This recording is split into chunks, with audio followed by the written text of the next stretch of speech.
अपने best version से मिलना चाहता हूँ। लेकिन ज़िंदगी में जब आप अपने सबसे बेस्ट वर्जन से मिलना चाहते हैं, तो उस बेस्ट वर्जन से मिलने के लिए आपको क्या करना पड़ता है? कुछ ऐसी चीज़ें हैं जो आप जिनको आप फ़ॉलो ज़रूर करते हैं या नहीं करते हैं, बहुत सारी चीज़ें हैं। आज 2 कॉमन बिंदु को लेकर आज अपना चर्चा है, उसके बाद मैं आप लोगों के सवाल लूँगा। उम्मीद करता हूँ कि इन दोनों जो बड़ी प्रॉब्लम्स जिनको आप फेस करते हैं, उनसे बहुत सारे सवालों के जवाब आपके मिल जाएँगे। पहला एक मेजर सवाल मेरा बहुत सारे बच्चों ने मेरे पास पूछा है कि सर हम गलती बहुत ज़्यादा करते हैं, तो गलती से बचने का कोई तरीका है क्या? गलती हम क्यों करते हैं और कोई ऐसा रीज़न बता दो कि सर हम गलती करना ही बंद कर दें। तो ऐसा कुछ हो सकता है क्या? मुझे लगता है कि गलतियाँ करना गलत नहीं है। गलतियाँ नॉर्मल हैं, गलतियाँ होती हैं। आपको लगता है कि जैसे हम लोग सक्सेसफुल आज बने हैं, आज आप लोगों को मोटिवेट करते हैं, आज आपको गाइड करते हैं, एज़ ए मेंटर हम काम करते हैं, तो क्या हमसे गलतियाँ नहीं हुई? गलतियाँ होंगी तभी तो सीखोगे आप। आपका गिरना गलत नहीं है, इम्पोर्टेंट ये है कि आप कितनी जल्दी खड़े होते हैं और कितने उत्साह के साथ आगे बढ़ते हैं, ये बहुत इम्पोर्टेंट है। मैंने कभी कोई कोचिंग नहीं की, मुझे कभी कोई गाइड करने वाला नहीं था, ना मेरा कोई मेंटर बना, क्योंकि जिन परिस्थितियों से निकले वहाँ लगा भी नहीं और बड़े संकोची स्वभाव का था, तो कभी किसी से बात भी नहीं की कि कोई मुझे गाइड कर दे। आप लोगों के पास आज बहुत ज़्यादा गाइडेंस है और ये एक बहुत बड़ा खतरा भी है। आज आपके पास सूचना इन्फॉर्मेशन की अधिकता है, आज आपके पास नेट है, आज आपके पास दुनिया भर के यूट्यूब चैनल और टेलीग्राम चैनल हैं और आपके आसपास बहुत सारे सेलेक्टेड लोग हैं। जब हमने प्रिपरेशन की उस समय हमारे पास बहुत कम लोग होते थे और जो लोग होते थे वो बहुत पुराने लोग होते थे जो सही से गाइड भी नहीं कर पाते थे। उनके समय पैटर्न अलग था, हमारे टाइम पैटर्न अलग था और आपके टाइम में बहुत चीज़ें ईजी रूप से सुलभ है। मैं कुछ चीज़ें जो आपको बताऊंगा जिनको आपको स्पेशली फॉलो करना है, ये उन सभी बच्चों के लिए जो ईमानदारी से वर्ष 2025 को अपनी ज़िंदगी का सबसे बेस्ट ईयर साबित करना चाहते हैं, मेंटली भी, फिजिकली भी, इमोशनली भी, हर दृष्टिकोण से जो 2025 को बेटर बनाना चाहते हैं, वो सुनिएगा। गलतियां होना गलत नहीं है, सबसे इंपॉर्टेंट बात है कि आप गलतियों का विश्लेषण करते हैं कि नहीं करते हैं। आप बार बार गलतियां करते हैं। एक बच्चा, मैं कई बार मिलता हूं कि एक बच्चा 4 साल से इस तैयारी कर रहा है, उसका सिलेक्शन नहीं होता है। एक बच्चा फर्स्ट बार तैयारी करता है और वो मात्र 7 महीने की तैयारी में सेलेक्ट होता हूँ कि एक बच्चा 4 साल से इस तैयारी कर रहा है, उसका सिलेक्शन नहीं होता है। एक बच्चा फर्स्ट बार तैयारी करता है और वो मात्र 7 महीने की तैयारी में सेलेक्ट हो जाता है। बहुत सारे स्टूडेंट हमारे ऐसे हैं जो मात्र 3-3 महीने की तैयारी में भी ग्रेड फर्स्ट में टीचर बने हैं, जो ग्रेड थर्ड बने हैं, और एक बच्चा 3 साल से भी नहीं बन पा रहा। दोनों में फर्क क्या है? मेजर फर्क क्या है? जो गलतियां नया बच्चा भी करता है, पुराना भी करता है, पुराने बच्चे का उत्साह बहुत डाउन होता है और उसके अंदर इतना भय और चिंता व्याप्त हो जाती है, हर चीज में वो ये सोचता है कि यार इस बार ऐसा हो गया तो, और इस वजह से और वो बड़ी मेजर गलतियां करता है और वो इतना ज्यादा फंस जाता है। कोई भी व्यक्ति उसको कहेगा यार ये किताब बंद कर दे, तो ये किताब पढ़ ले, यार ये टेस्ट सीरीज अच्छी नहीं है, ये टेस्ट अच्छी कर, उसमें बहुत सारा कंटेंट दे रहे हैं, बहुत बढ़िया, सब लोग उसको ज्वाइन कर रहे हैं। आप विश्लेषण नहीं करते हैं कोई भी सिलेक्शन में। यदि सबसे इंपॉर्टेंट चीज है तो वो है आपका आत्मविश्लेषण, वो है आपका आत्म मूल्यांकन, जिसपे मैंने पीजीबी प्रोग्राम में बहुत बल दिया। अफसोस की बात मैं कहूंगा कि पीजीबी प्रोग्राम से जुड़े बच्चों ने भी इसको फॉलो नहीं किया, क्योंकि हमें लाइफ में एक कंफर्ट जोन में रहने वाले लोग हैं और हम अगल बगल की बाहरी चीजों से इतने प्रभावित होते हैं, हमें लगता है कि यार वो ये कर रहा है तो मैं भी वही कर लेता हूं ना यार। आप कभी अपने आप से पूरे दिन में शाम को सोते समय आपने विश्लेषण किया कि आज मैं सुबह मॉर्निंग में उठा था और आज मैंने जो टॉपिक पढ़े, क्या वो टॉपिक मुझे पढ़ने चाहिए थे क्या? क्या वो टॉपिक सच में मैंने जिस प्रकार से पढ़े हैं, क्या वास्तव में वो सही है क्या? क्या वो जो टॉपिक का कंटेंट पढ़ा है वो पिछले 3 साल में आए हुए प्रश्नों को फुलफिल कर रहा है क्या? क्या मैं अपने आज के इस दिनचर्या से सेटिस्फाइड हूं कि नहीं हूं? ये आप उस डायरी में लिखते, उस कागज में लिखते और लिखने के बाद आप ये विश्लेषण करते कि नहीं, मैं संतुष्ट नहीं हूं, मेरे टॉपिक में कमी है, मैं पीवाई क्यू देख नहीं पाया, मेरे पास जो कंटेंट था वो बहुत बेहतरीन नहीं था, मैं इससे और बेटर कर सकता था। अगले दिन फिर आप उसको अप्लाई करते हैं एक्शन लेते हैं और एक्शन लेने के बाद उसको और बेहतरीन बनाते हैं। यदि आप ये उत्तरोत्तर ये प्रक्रिया करते जाते हैं तो निश्चित रूप से वर्ष 2025 आपका सबसे बेहतरीन वर्जन बनेगा, बेहतरीन ईयर बनेगा। लेकिन ये जो मैंने बात बोली है, ये बात आप सबको पता है, लेकिन आप सब नहीं करते हैं। आप में से कई बच्चे कहते हैं कि सर हम परीक्षा में नेगेटिव मार्किंग में फंस जाते हैं, सर मैं आते हुए प्रश्न गलत कर देती हूँ, सर मुझे पहले बहुत कॉन्फिडेंट होता है लेकिन एग्जाम के नाम पे फिर जैसे एग्जाम हॉल में जाते हैं हम घबरा जाते हैं। ये सब चीजें क्यों हो रही हैं? क्योंकि तुम बाहर की चीजें ले रहे हो, आप अपने साथ वर्क नहीं कर रहे हो। आपका सेल्फ एनालिसिस सबसे कमजोर है, आपका सेल्फ इवैल्यूएशन बहुत कमजोर है। वो कमजोर होने का रीजन है कि आप उसमें जो पॉजिटिव आपको सुधार करने थे वो आप नहीं करते हैं। तो मैं हर उस बच्चे को कहना चाहूंगा जो बहुत ईमानदारी से मेहनत कर रहा है। देखिए, गवर्नमेंट जॉब सबका सपना होता है और हर कोई बनना चाहता है। आज 8वां वेतन आयोग लागू होने वाला है। गवर्नमेंट जॉब के अपने एक हैं, मतलब आप लगने के बाद एक अलग फील करते हैं कि यार बहुत बढ़िया है। कोई जरूरी नहीं कि आप में से हर बच्चा गवर्नमेंट जॉब लगे, लेकिन यदि आप कर रहे हो ना, तो कम से कम इतना तो करो कि यार वो गलतियां जो एक आम बच्चा करता है वो मुझे नहीं करनी।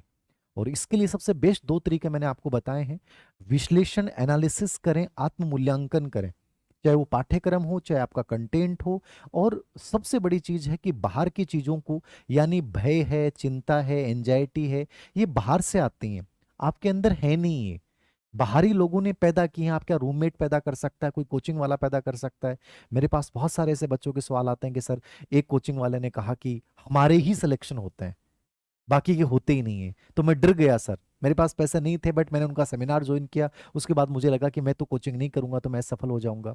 यदि ऐसा होता तो आप सोच के देखिए, कोचिंगों के सिलेक्शन होते, कोचिंग वाले सिलेक्शन तक के लिए बच्चों की फोटोएं तक खरीद लेते हैं, उनसे उनका स्टैंडर्ड का पता चल जाता है। एक कोचिंग में 4 लोगों की फोटोएं लगी होती हैं, वो दूसरी कोचिंग में भी लगी होती हैं।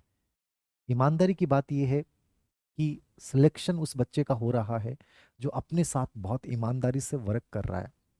तो विश्लेषण, आत्म मूल्यांकन, ये अपने जीवन का बेस बनाइए। नंबर 2 पे, आप जिस एग्जाम की प्रिपरेशन कर रहे हैं उस पर विश्वास रखिए। आप ये भटकना छोड़ दीजिए कि सर मैं ग्रेड सेकंड कर रहा था फिर ग्रेड थर्ड की ओर आ गया, फिर ईओआरओ का लगने लग गया। एक बार जो समानांतर परीक्षा है उसको उससे जोड़िए, उसके पाठ्यक्रम का मिलान कीजिए और उसके बाद ये देखिए कि मेरे लिए अंदर से इंट्यूशन नहीं आ रहा है। मैं आपको राय देता हूं कि आप ये कर लो, दूसरे सर कहेंगे कि आप ये कर लो, आपके घर वाले कहते हैं आप ये कर लो। यार ये सब चीजों से दूर हट जाइए आप। सबसे इंपॉर्टेंट चीज जो मैं मानता हूं ना, वो आपका खुद का निर्णय है। आपका सेल्फ डिसीजन है ना, वो सबसे इंपॉर्टेंट होता है। और इस डिसीजन पे जब आप आ गए ना, जो अंदर से इंट्यूशन आया कि सर मेरे लिए इस समय बेहतरीन है, उसको सही साबित करने के लिए अपना सब कुछ झोंक दो। ठीक है ना? अपने आप को संपूर्ण रूप से उसमें झोंक दो, इस निर्णय को सही साबित करने में। जो डिसीजन आपने ले लिया है वो निर्णय तुम्हारी जिंदगी बदल देगा। और वो मेरा डिसीजन, पेरेंट्स का डिसीजन या किसी और का डिसीजन नहीं होगा, वो आपका डिसीजन होगा, आपको करना है। लेकिन उसको फिर सही साबित करने के लिए आपको संपूर्ण रूप से झोंकना है।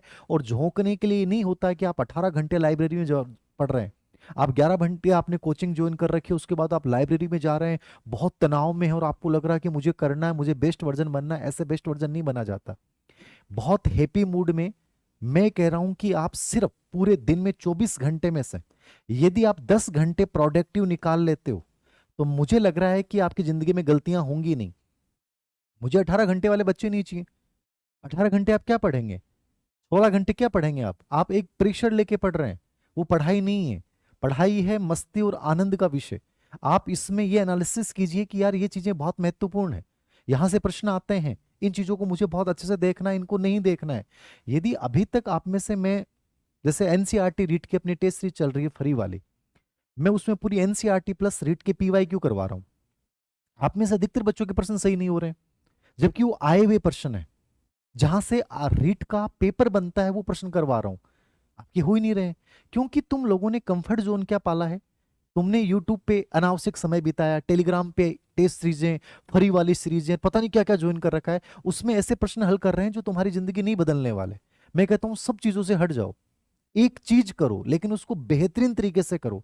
यदि आपको यह समझ पैदा नहीं हो रही है कि यार मेरे इस टॉपिक में पर्सनैलिटी में से ऐसा प्रश्न आ रहा है, जलवायु अपवा तंत्र से ऐसा प्रश्न आ रहा है, रिवाज रीति रिवाज से ऐसा प्रश्न आ रहा है, यदि आपको इस समझ ही नहीं है तो आप तुम 18 घंटे पढ़ लो, चाहे 18 साल से तैयारी कर लो, परिणाम नहीं आने वाले हैं।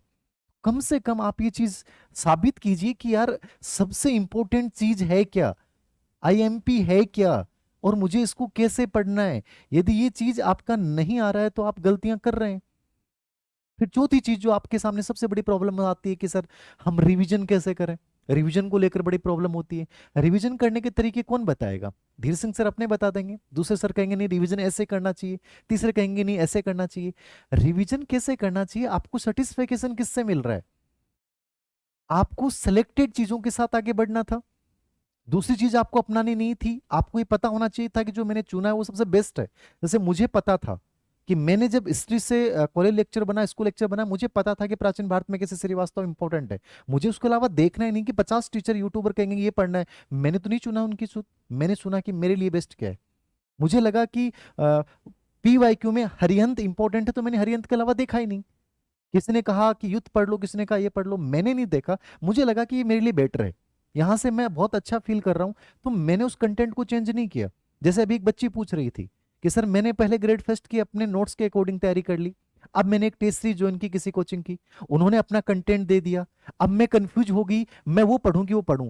तुम सबसे अधिक मूर्ख व्यक्ति हो कि तुम्हें लगा कि मैंने 1000 रुपए 2000 रुपए दिए और मुझे किसी कोचिंग ने कंटेंट दे दिया, आप अपने कंटेंट को आपने रख दिया और उसको पढ़ना शुरू कर दिया, तुम किसी लायक ही नहीं बचे।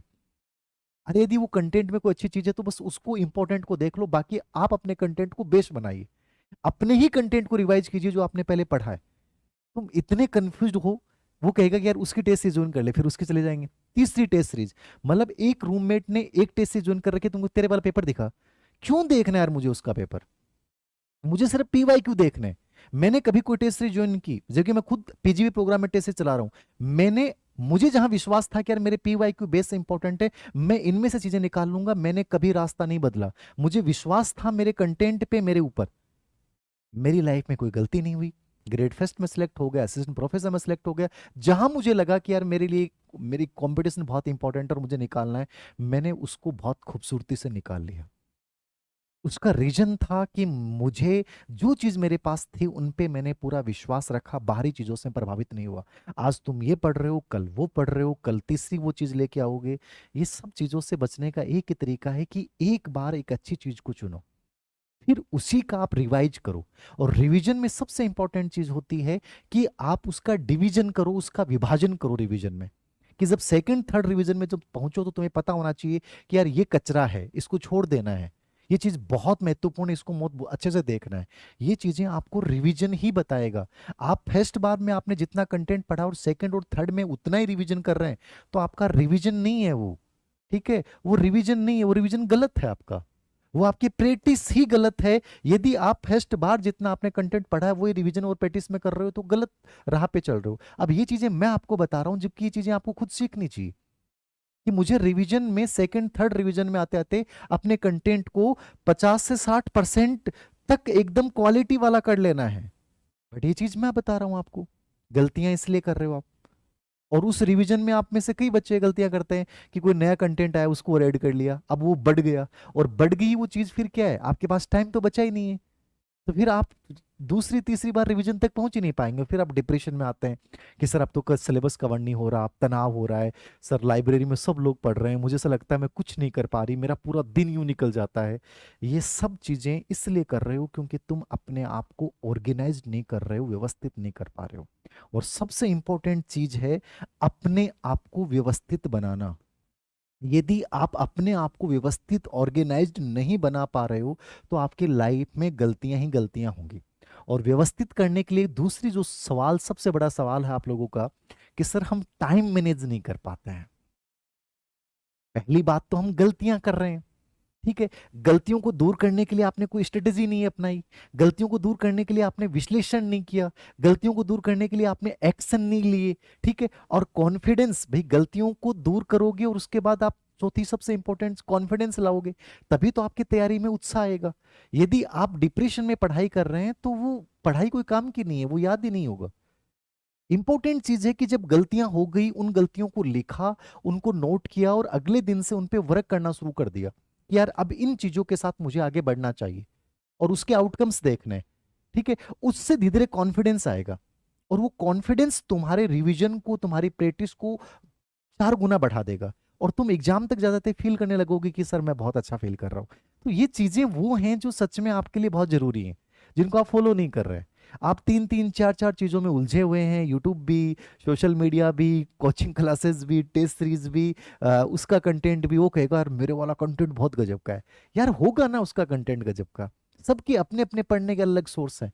कभी कोई एक कंटेंट पढ़ के थोड़ी हुआ है, सबके अपने अलग पढ़ने के तरीके हैं।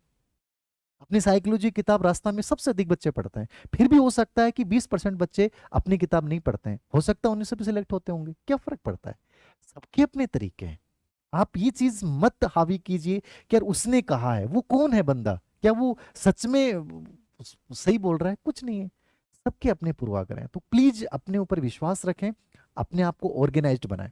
दूसरा जो बड़ा सवाल मैं आपके साथ चर्चा करने जा रहा हूं, टाइम मैनेजमेंट वाला, कि सर व्यवस्थित करना है सबसे पहले चीज, और व्यवस्थित करने के लिए आपका टाइम मैनेजमेंट सबसे इंपॉर्टेंट है। टाइम मैनेजमेंट सर हम नहीं कर पाते हैं।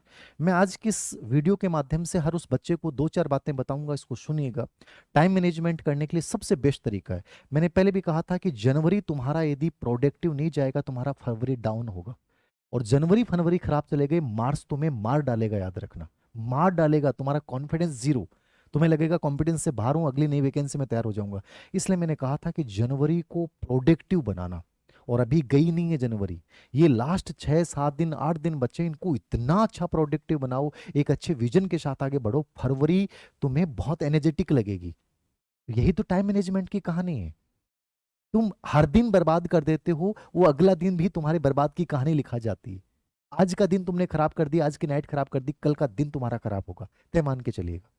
जीवन में टाइम मैनेजमेंट वो घूमता है, ये सर्किल है।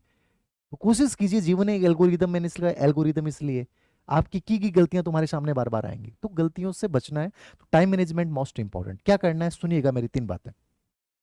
दिन को विभाजित कीजिए, आपको दिन को 3 भागों में कम से कम विभाजित कीजिए, आप 4 में भी विभाजित कर सकते हैं। और मैंने पहले भी बोला है, टाइम मैनेजमेंट के लिए सबसे इंपॉर्टेंट है कि आपकी शुरुआत बहुत इंपॉर्टेंट होनी चाहिए।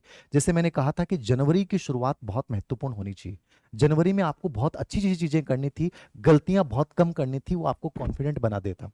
अब आपको क्या करना है, शुरुआत दिन को 3 या 4 टाइम टेबल बनाना है, और इसमें सबसे इंपॉर्टेंट है मॉर्निंग। मॉर्निंग का मतलब है कि आपको 12 पीएम से पहले, जैसे आप मान लीजिए आप 6 से 12 के बीच में, 5 से 12 के बीच में, 7 से 12 के बीच में, 8 से 12, 8 तो मैं गलत मानूंगा, ये 3 के बीच में आप कोशिश कीजिए कि 4 से 5 घंटे आप निकाल लीजिए।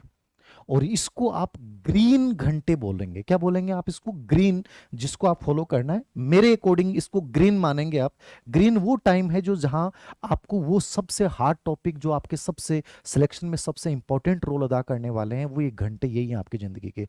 इनमें से आप 4 से 5 घंटे निकालिए, सुबह के टाइम में कहीं भी बिताइए, बट ये सबसे प्रोडक्टिव बनाइए इन घंटों को। यदि ये 5 घंटे आपके प्रोडक्टिव बन गए ना, आपका पूरा दिन गजब का बन जाएगा। और मैं कह रहा हूं 5 महीने इसको फॉलो कर लीजिएगा, मजा आ जाएगा। फिर आप जैसे 12 बजे के बाद, फिर 12 से जो 4 का टाइम है ना, वो एक प्रकार से येलो टाइम होता है। येलो टाइम का मतलब होता है 12 से 4 पे, मतलब इस टाइम में आप में उतनी ऊर्जा नहीं रहती है, तो इस समय आपको पीवाईक्यू हल कर सकते हैं। इस समय आप थोड़ा रेस्ट कर सकते हैं। इस समय आप अपने नोट्सों को संक्षिप्त, वैसे मैं कभी समर्थक नहीं हूं कि बच्चे कहते हैं नोट्स बनाने चाहिए नहीं बनाने, मैं कभी नहीं कहता कि नोट्स बनाने चाहिए। मैं कहता हूं कि आप क्वालिटी टाइम क्यों लिखने में बिता रहे हो, आप जो किताब है उसी को अंडरलाइन कीजिए, उसी में लाइन को काट दीजिए, उसी में। मैं तो हमेशा लिख लिख के ऐसे अंडरलाइन कर करके बनाता था, मैंने कभी नोट्स बनाए नहीं। तो ये आपका नजरिया है, और जब समय कम हो तो नोट्स नहीं बनाने चाहिए, उसी में आप अपने शब्दों में लिख लिख के चीज़ों को संक्षिप्त कर दीजिए। तो 12 से 4 के टाइम को येलो टाइम जो है, इसमें आप चीज़ों को संक्षिप्त कर सकते हैं। पीवाईक्यू हल करने का बढ़िया टाइम है ये, जिसमें आप में इतनी एनर्जी नहीं होती, बट पीवाईक्यू जो है उनमें ज़्यादा एनर्जी चाहिए नहीं होती, इसलिए मैंने हमेशा इस रूप में यूज किया, देख लीजिएगा। फिर आप जैसे 4 बजे से लेके 8 बजे का जो टाइम है, इसको आप एक प्रकार से रेड जोन वाला टाइम होता है, ये शाम को का टाइम होता है।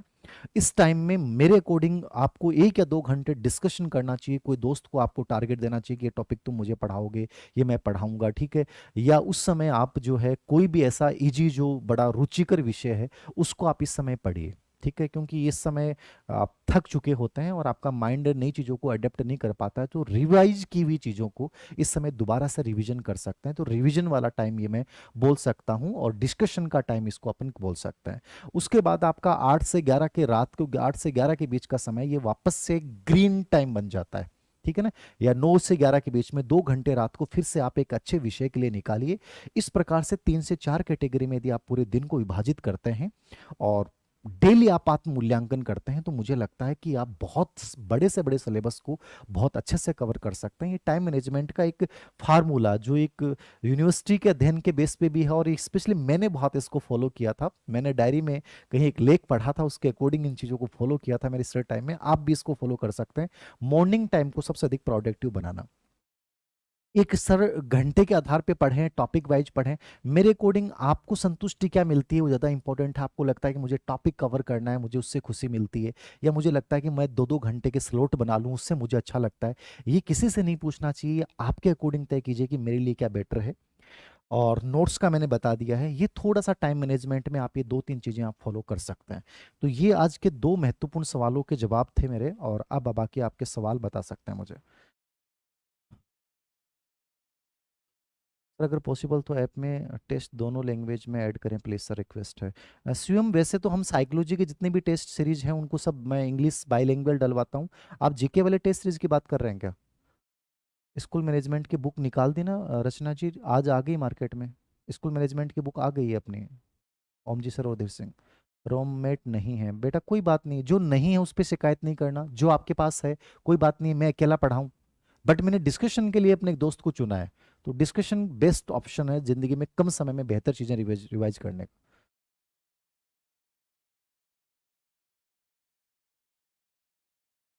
थर्ड के लिए साइकोलॉजी की टेस्ट सीरीज स्टार्ट कर देंगे रीट के बाद। पीजीबी प्रोग्राम भी एक बार थर्ड ग्रेड वाला हमने पोस्टपोन कर दिया रीट परी की वजह से, उसके बाद दोबारा से शुरू करेंगे।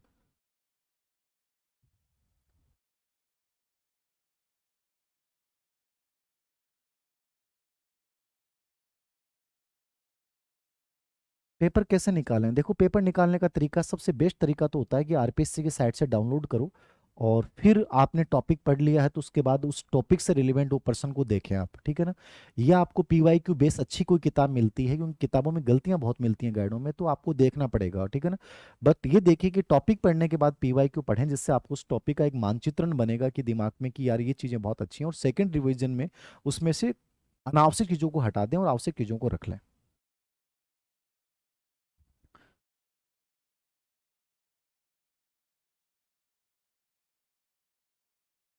सीडीपी वाले टेस्ट क्या? साइकोलॉजी में तो सब में इंग्लिश हो गए ना, सब में डालते हैं रीड। ये जो फ्री टेस्ट सीरीज वाले क्या, फ्री टेस्ट सीरीज वाले में शायद इंग्लिश वर्ड नहीं डाले होंगे, बाकी तो साइकोलॉजी वाले में सब में आते हैं, बाईलिंगुअल आते हैं।